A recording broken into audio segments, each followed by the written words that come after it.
Seguimos en vivo aquí en el Blockchain Summit Global 2020. Antes de ir a la próxima conferencia que nos va a transportar a Europa, les cuento que a las 12 comienza el workshop de IBM, esta mesa de IBM de networking. Van a poder participar entonces con este Royal Sponsor de nuestro evento. Van a poder ingresar, tienen que pasar por ejemplo por Twitter con el hashtag que es, ya les digo de nuevo, BSG 2020, ahora sí, BSG 2020, van a poder ver todo, bueno, además de poder ingresar y encontrar los links, van a poder ver todas las conversaciones que se están dando en este momento en redes con gente de todas partes del mundo, lo cual está buenísimo. BSG 2020 es el hashtag, pasan por allí y les van a dar el link para poder ingresar entonces a la videoconferencia, a esta mesa de networking, a este workshop.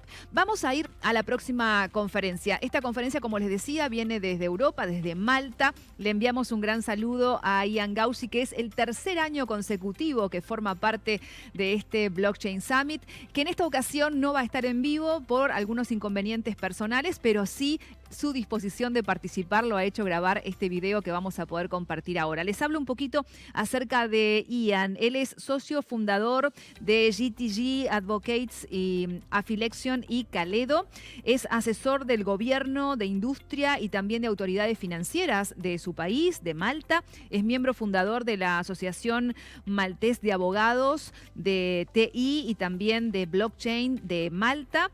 Y bueno, su conferencia se ha titulado Smart Contracts as an Innovative Artifact, así que vamos a compartir la conferencia de Ian Gauci. Good morning to all of you. It's a pleasure to be participating for the third year running in this summit. But regrettably, this time round, I missed the beautiful trip to Montevideo, and I will be delivering this brief presentation from Malta. Presentation, which, as already announced, will hover around smart contracts, digital economy, and what I like to call the dawn of a new legal order. So let's start with the first slide. Governments are built by laws. Emperor Caligula, the embodiment of cruelty, according to Dio Cassius, used to hang his laws on high pillars, making individual redress practically impossible, as people could not read the laws, could not know their rights. Most of our forms of constitution, written or otherwise, are a transparent means to show how a government works, and also its intimate relation with us, the citizens. Here we have formulations of laws, rights, order, and the very essence of the fabric of our society. Legal norms, argument, stem from this symbiotic relationship to ensure rights are safeguarded and people feel reassured that there is a democratic process. Through written and printed word, democracy was able to flourish because individuals were given evidence of what the law is, its effect, and then ultimately also the efficacy of democratic process and what their rights are in society. Third slide, technological innovation. Technological innovation and the rise of the internet and thus the digital economy that it enabled it had a profound and as yet not fully mapped out impact on our understanding of law and the limits of regulation, particularly within this borderless medium. Its borderless nature undermined the central regulatory role that nation-states had since early modernity. The disintermediation that it facilitated subverted existing hierarchies and established well-established business models.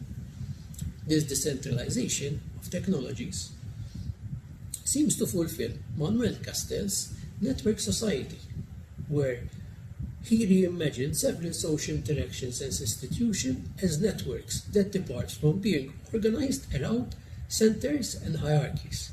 We also have, given that we're speaking about blockchain, it's a blockchain summit as well, we also have the decentralized DLT concept, which also aligns with this idea. However, it is more akin as well to Boyd's concept of network publics, in which the interaction in a network space has more nuisance characteristics. It is persistent or recorded, searchable, and has an unfounded and an undefined boundary for its audience. Each of these with benefits and sacrifices for users in the online realm, an environment where trust is reshaped, where trust needs also to find new confines. Fourth slide. We're speaking today, Barbara, about smart contracts. So we need to delve a little bit on what a contract is in the first place. Contracts are practically everywhere. In a paperless world, contracts of great length and complexity will be costly associated with practically every transaction. Each device a person uses and each application on the device comes as well with an agreement, with a contract, with terms and conditions. Every website you go to, every transaction that you make online, okay, they all have a contract. At any given time, a network person in a developed economy could be party to tens or even hundreds of contracts, and all within the online environment. Consumers, from the most sophisticated to even the least sophisticated, are rationally ignorant of the terms of these contracts, which are offered on a take it or leave it basis.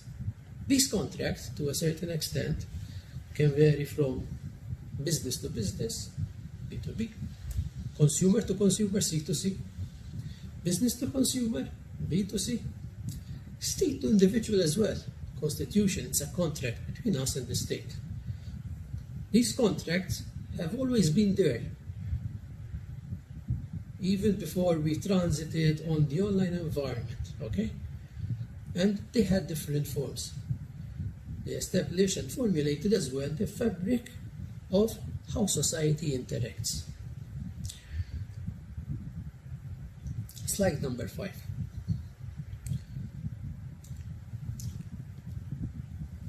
Taking on from contract, definition of contract as well, contract law provides legal enforcement for promises. When a promisor makes a commitment to a promisee, this commitment, which is a promise, generates an obligation to do the thing promised. Now, even without contract law, a moral obligation is created when one party makes a promise to the other, while the exact source of this moral obligation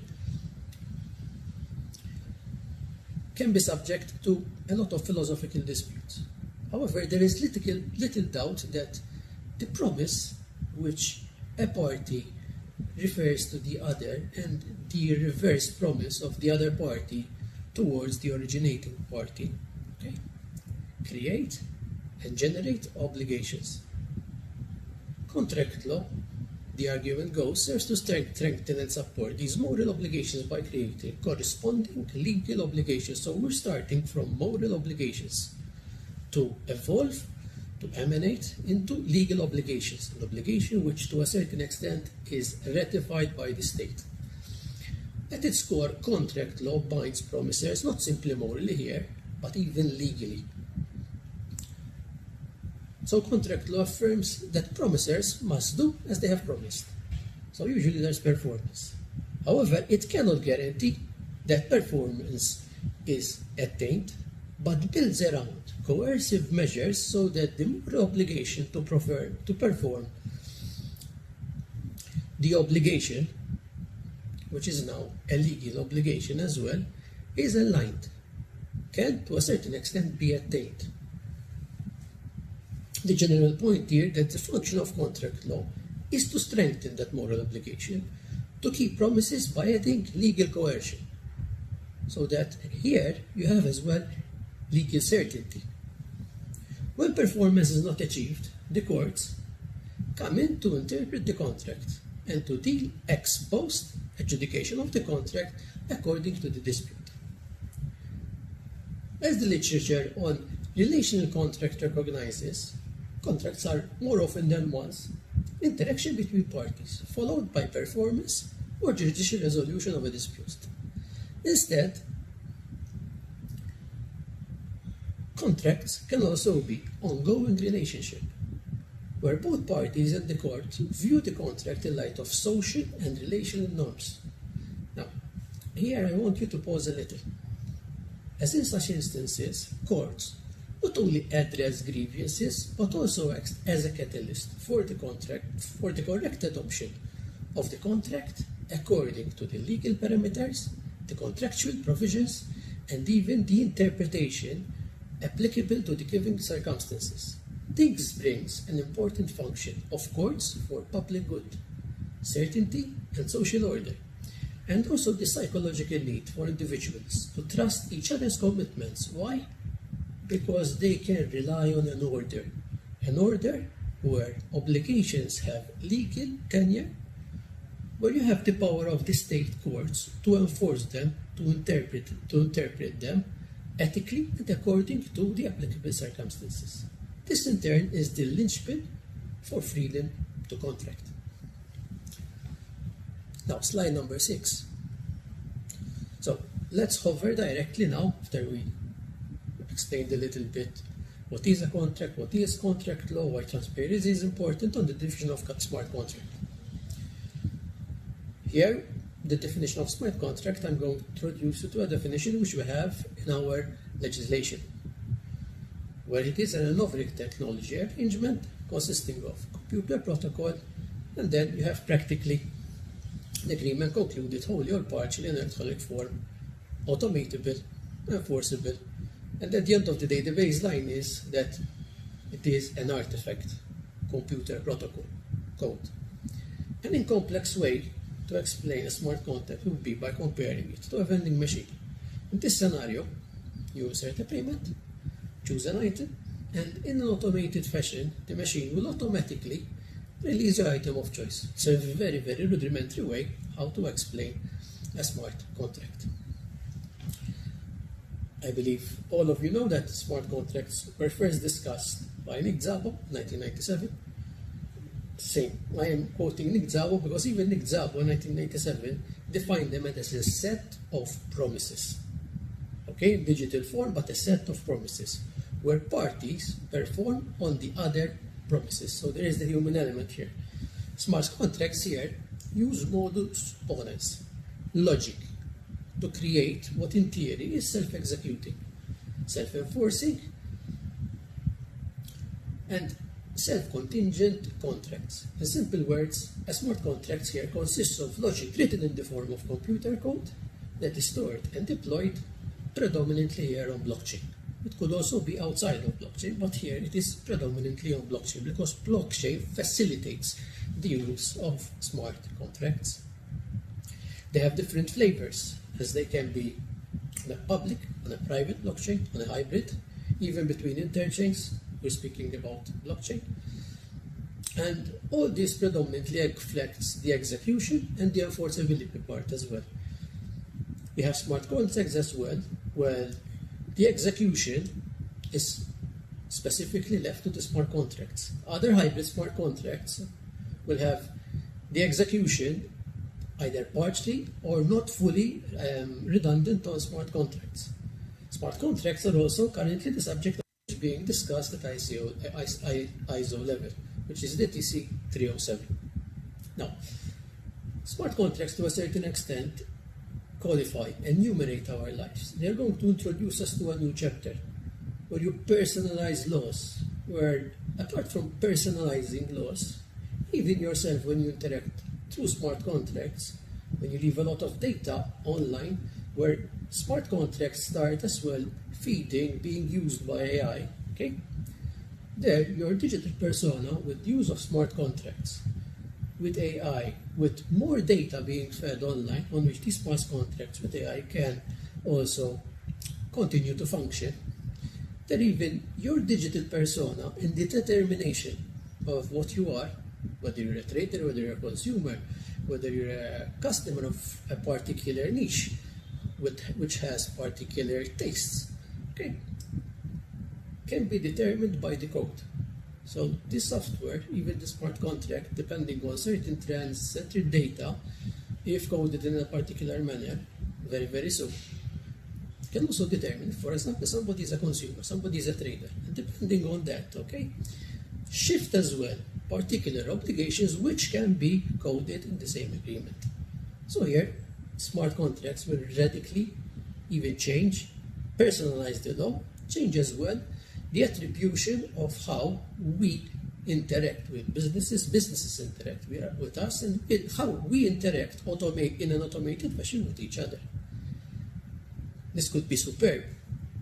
However, this leads me as well to some critical problems. Here, I'm going to deal with these problems in slide number 7. So as I said before, while smart contracts may facilitate the execution of complex agreements, they are more seamless. If used properly, they can reduce costs as well. They can reduce to a certain extent certain disputes, even though smart contracts in themselves can create new forms of disputes, particularly if zero tolerance policy, if there are no means how a court could intervene, okay, to stop a particular transaction, or where rescission, for example, would come in. Another interesting topic, which is worth a whole presentation, okay. So you have a lot of features. You might have as well oracles, which might come in, which might assist in the operation, okay. However, there are problems as well. You have algorithmic accountability. You might have as well trust boundaries, particularly if you have oracles playing in between, particularly if you have the digital realm interfacing with the land-based realm. Before something enters into the digital realm, somebody will need to ascertain the validity, the accuracy, okay, of that digital thing. So there are trust boundaries as well. There is also a problematic part of code governance to a certain extent. Code and a system regulated by self-enforcing smart contracts and other technical arrangements, there is, to a certain extent, less human interface. It could be that in the future as well there is less judicial informants because of the way the rules have been defined, the code, okay?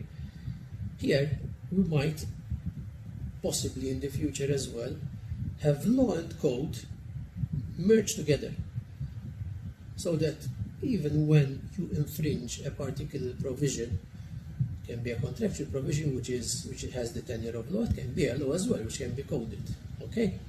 The agreement, the smart contract, caters for that particular breach. However, even though this is very intriguing even from the optic of a lawyer, this raises as well questions of what might be legally versus technically binding. While contract law implements a series of safeguards to protect consumers, to protect vulnerable people that might either invalidate the contract or make it non-enforceable. For example, when you have information asymmetries, undue influence, even this, when you have undue influence, particularly if you're profiled, if you have AI, which is feeding the smart contract, so they are pushing the user, the consumer, towards a particular object or towards a particular service, which is self-executable because of the smart contract, whether that is undue influence or not. The laws which we have right now are not catered for this new paradigm. You have as well issues where there is incapacitation, so smart contracts here might operate differently from normal contracts. Normal contracts, they have safeguards. Civil systems have safeguards for this particular remit. Smart contracts, when there is the technical code here, operate within their own closed technological framework. And sometimes it might be very, very difficult to cater as well for these safeguards. So here, if you have a fully fledged smart contract trying to replace completely a normal contract, you might have problems, okay? So, aside from this, you have as well a whole transaction which might rely on code. Code might have bugs. So here we have issues, what happens, for example, and we had issues as well the famous Ether case and other cases which we have recently when we have code, when it has bugs and millions, billions get lost. A whole transaction might be neutralized. So who is responsible? What kind of redress might we have in these instances? Should we stop smart contracts, which is the innovation for the digital economy, a mind driver, simply because we might not have the right redress? So these are questions, these are problems which we will need to face, and we might need to rethink as well a new legal paradigm for smart contracts. Now, slide 8. On slide 8, I'm going to speak a little bit about the digital economy in DAO. As I said before, smart contracts need individuals. So let's stick for the time being with the individuals. Smart contracts might be concluded between individuals, they might be concluded as well between nodes. So there is no human element, but let's stick with human individuals. The legal relationship in smart contracts is concluded by electronic means without the use of any paper documents, unless there is specific legal requirements where you either require a paper document, where you might either require a traditional signature. It could be, for example, a public agreement, and there is no electronic equivalence of that agreement. And it can also be modified in that particular manner. So there is a legal obligation which might limit the use of a smart contract. Performance of this legal relationship in a smart contract is automated and subject only to the rules established in the smart contract, which, let's face it, they need to reflect the rules applicable, the lex terrae. So the rules applicable in the particular jurisdiction. Operating through a smart contract, however, offers innovative possibilities. So let's imagine you have a smart contract in a digital economy where property is enumerated in a digital register. Okay, you have a smart home as well. So this property is already in the digital register, is controlled through digital means, even through your mobile. You might have a smart key as well to access this smart home, the smart property, where you access different features of the smart home, smart property, from security, from the ordering system, smart home system, and everything. Okay. Then the smart contract, when you sell the property, so the property is already physical property enumerated in a digital format. When you sell it, the smart contract can not only affect the sale, okay, not only affect the sale, so you have a sale agreement which is practically done via smart contract, but also enforce it. If you have the property which is already enumerated, it can check, for example, that digitally it is in the register, the searches are already there, okay, and the agreement will be concluded subject to those particular items being adhered to. Not only that, if all those items are checked, the smart contract can as well check that the money came lawfully from one bank account to the other. It meets the exact purchase price. So when that is done, this smart key of the smart home, which is enumerated, which is subject to the agreement, will change and can practically go to the person which has bought the property. So the access rights, the possessory rights, okay, the dominion, as we call it, of the property, can effectively, through a technical measure, pass exactly when all the conditions are met. This can be facilitated as well through a smart contract. Right now, it is not possible to do it instantaneously through the means we have. It can be done, but it is not done instantaneously. So this is the future. So imagine then, over and above this excellent driver, which is a smart contracts, you have also blockchain, where through blockchain you have a system which enumerates as well, okay, aside from there might be the properties, the public register which is listed, okay, the rights of the particular properties, if you have servitudes, everything listed on on the blockchain, you might have as well the smart contract, which has been affected, which might become a public deed, because usually when you deal in properties, it's public deed, and which is enumerated, which is safe as well on a blockchain, and it can't be tampered with. So there you have transparency, you have a new element of trust as well. Now, add to that as well the possibility in the future, we're already delving into to tokenize your rights, to tokenize the property. So that is an extra level value added to what we are already trying to achieve through smart contracts. That is the digital economy. That as well, in the future, if we don't have problems with software bugs and all the rest, can be as well something which is done autonomously to what we call a DAO, Decentralized Autonomous Organization, where there the human interface is to a certain extent left aside, and the code software, okay, can decide, can manage as well properties, rights. It's practically autonomous. So DAO, which at the end of the day is a multitude of smart contracts, different smart contracts interacting with each other in an autonomous way. I'm not saying that it's going to happen tomorrow. We've already tried this concept 2016, 2017, when there were problems because of software bugs, but it could be that the future, in the future we will have more prominent DAOs with safer software. And this could enrich as well the digital fauna and the digital economy.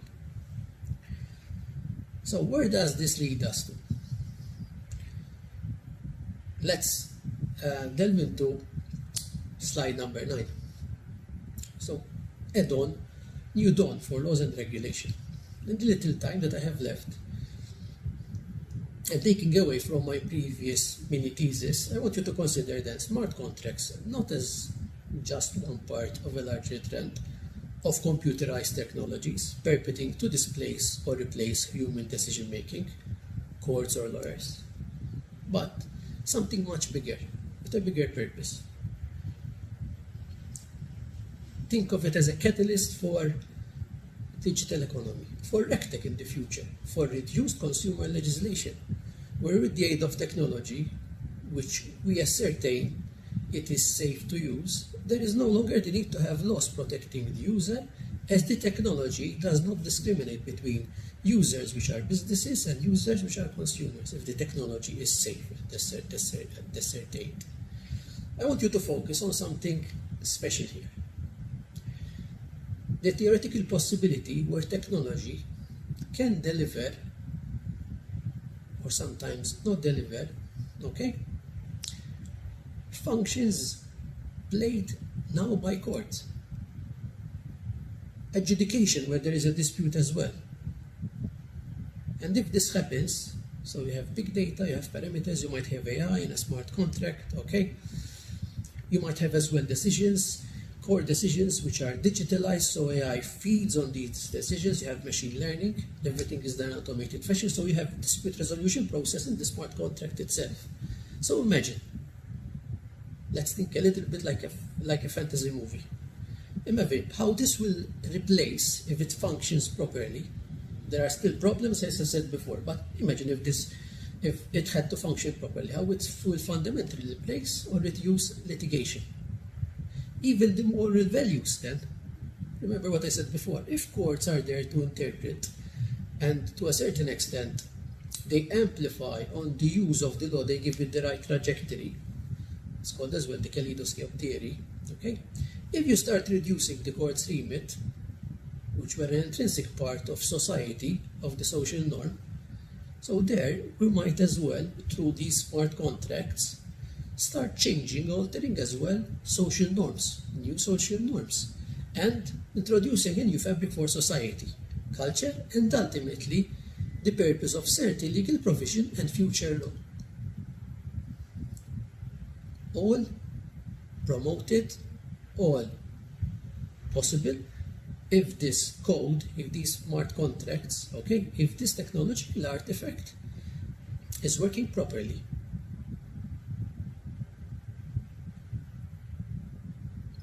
Here, smart contracts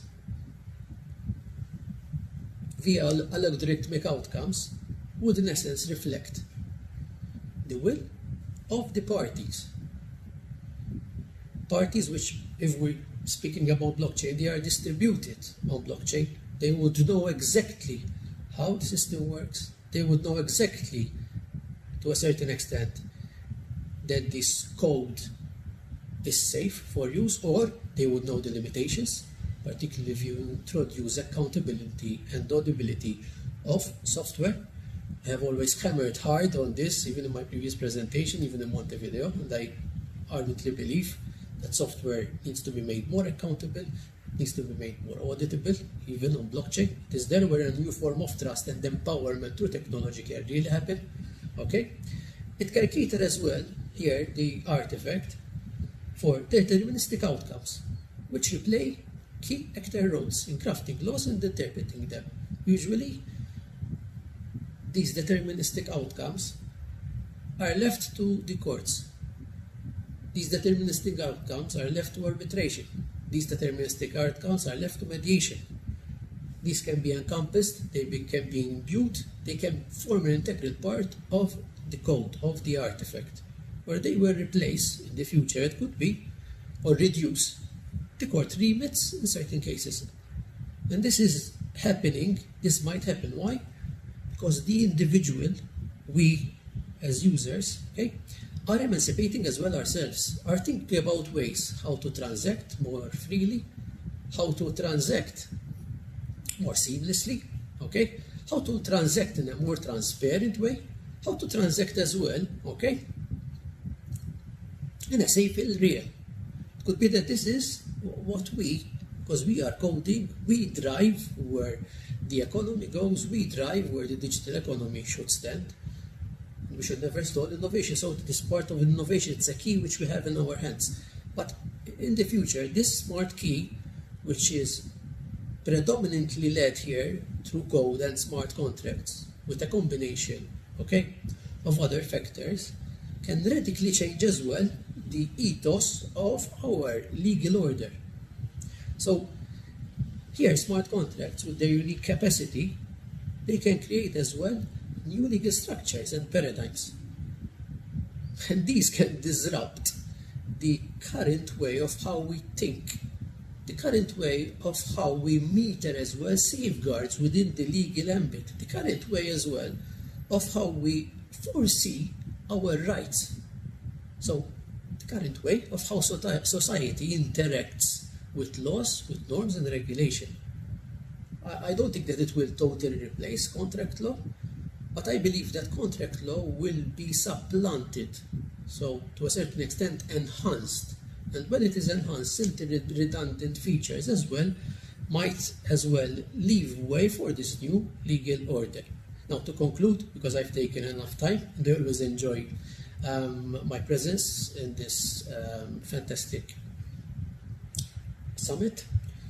So, smart contracts might not be the solution for every problem we have at law, for sure, okay? So, smart contracts can never replace the law of the land.